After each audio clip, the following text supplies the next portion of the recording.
हमारे बुढ़ा nature channel पे आपका स्वागत है। तो चलिए दोस्तों, चलते हैं हमारी अगली कहानी की ओर। एक गांव के एक किसान ने गौतम बुद्ध के बारे में सुन रखा था कि वे एक ऐसे फल को पैदा करने का गुण जानते हैं जिसे खाकर व्यक्ति अमर हो सकता है। ये सुनकर किसान के मन में अमरत्व का फल उगाने का विचार आया।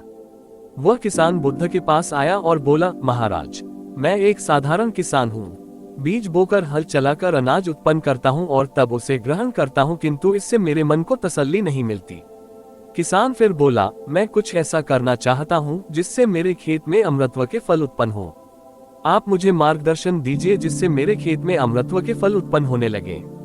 किसान की बात सुनकर महात्मा बुद्ध मुस्कुराकर बोले, भले व्यक्ति, तुम्हें अमृतत्व का फल तो अवश्य मिल सकता है, किंतु इसके लिए तुम्हें खेत में बीज न बोकर अपने मन में बीज बोने होंगे। अमृतत्व का फल खेत में नहीं उगता बल्कि व्यक्ति के मन और विचारों में उगता है। ये सुनकर किसान हैरानी से बोला, प्रभु, आप ये क्या कह रहे हैं? भला मन में बीज बोकर भी फल प्राप्त हो सकते हैं?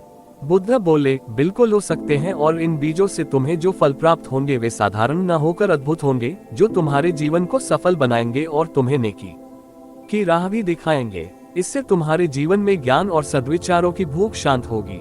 किसान ने कहा, प्रभु, तब तो मुझे अवश्य बताइए कि मैं मन में बीज कैसे बोऊं। बुद्ध बोले, तुम मन में विश्वास के बीज बो, विवेक का हल चलाओ, ज्ञान के जल से उसे सींचो और उसमें नम्रता का उर्वरक डालो। इससे तुम्हें अमृतत्व का फल प्राप्त होगा। उसे खाकर तुम्हारे सारे दुख दूर हो जाएंगे और तुम्हें असीम शांति का अनुभव होगा। बुद्ध से अमृतत्व के फल की प्राप्ति की बात सुनकर किसान की आंखें खुल गईं। वह समझ गया कि अमृतत्व का फल अच्छे विचारों के द्वारा ही प्राप्त किया जा सकता है। इसके बाद वह किसान अच्छे विचारों के साथ अपने खेत में ईमानदारी से मेहनत करके अन्न उगाने लगा। अगर आपको हमारी यह कहानी पसंद आई है तो इसे लाइक, सब्सक्राइब और शेयर जरूर करें।